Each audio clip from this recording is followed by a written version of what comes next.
Hello guys, আসসালামু আলাইকুম। Welcome to my cooking house. সবজি দিয়ে রূপচাঁদা মাছের তেল ঝোল রেসিপি। আশা করি আপনাদের অনেক ভালো লাগবে এই রেসিপিটি।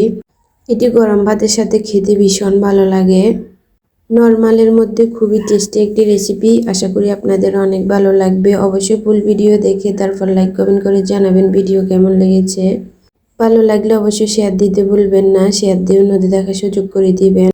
কথা না বাড়িয়ে চলুন মেন রেসিপিতে। এই রেসিপিটি তৈরি করার জন্য সর্বপ্রথম আমি রূপচাঁদা মাছ কেটে ধুয়ে ভালোভাবে পরিষ্কার করে নিয়েছি। তার মধ্যে 1 টিস্পুন হলুদ, 1 টিস্পুন লাল মরিচের গুঁড়ি, সামান্য একটু লবণ দিয়ে সর্বপ্রথম আমি মাছগুলারে ভালোভাবে মিক্স করে নেব। মাছের মধ্যে লবণ হলুদ সব কিছু একসাথে মিশিয়ে নেব। মিশানো কমপ্লিট, তারপর এক পাশে রেখে দেব। এরপর কড়াইতে পরিমাণ মতো তেল দিয়ে দেব। তেলগুলো গরম হয়ে আসলে একটা একটা করে সবগুলো মাছ দিয়ে দেব। তারপর এই পিঠ ও পিঠ দুই পাশটা ভালোভাবে ফ্রাই করে নেব। মাছগুলো যখন ফ্রাই হয়ে আসবে এই পর্যায়ে তেল থেকে উঠিয়ে নিতে হবে। আমি আলাদা একটা প্লেটের মধ্যে মাছগুলো ফ্রাই করে উঠিয়ে নিতেছি। আর মাছ ভাজা তেলের মধ্যে দিয়ে দেব রসুন বাটা, তারপর দিয়ে দেব পেঁয়াজ বাটা। পেঁয়াজ এবং রসুন বাটা এগুলার কিছুক্ষণ নেড়ে চেড়ে একটু লালচে কালার করে ফ্রাই করে তারপর আরও কিছু পেঁয়াজ কুচি অ্যাড করে দেব। এগুলো সেমভাবে একটু লালচে কালার করে ফ্রাই করে পরিমাণ মতো মশলা কষানোর জন্য সামান্য একটু পানি দেব। তারপর 1 টিস্পুন হলুদ মশলা, 1 টিস্পুন লাল মরিচের গুঁড়ি, 1 টিস্পুন জিরা এবং ধনিয়া গুঁড়া অ্যাড করে দেব।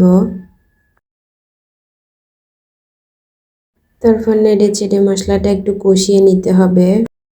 5-6 মিনিট মশলাটা ভালোভাবে কষিয়ে নিয়েছি। আর তারপর দিয়ে দিচ্ছি উপর থেকে সবজি। মশলার ভিতরে এই সবজিগুলো আমি 6 থেকে 7 মিনিটের মতো কষিয়ে নেব ঢাকনা দিয়ে ঢেকে আর নেড়ে চেড়ে।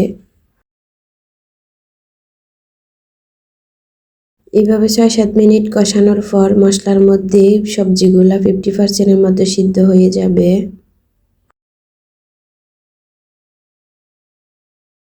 তারপর আমি উপর থেকে মাছগুলো দিয়ে দেব। তারপর দিয়ে দেব পরিমাণ মতো পানি। রান্না করার জন্য যতটুকু পানি লাগবে আমি আমার পরিমাণ মতো দিয়ে দিচ্ছি।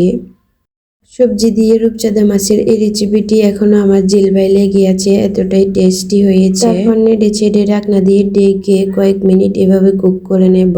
প্রায় 10 থেকে 15 মিনিটের মতো কুক করে নেব। 10-15 মিনিট পর আমি উপর থেকে কিছু কাঁচামরিচ ছিটিয়ে দেব।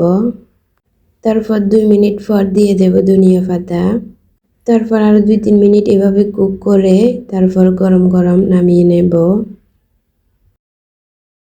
সবজি দিয়ে রূপচাঁদা মাছের তেল ঝোল রেসিপিটি খেতে ভীষণ মজার হয়েছে। আশা করি আপনাদের অনেক ভালো লেগেছে আমার ভিডিও।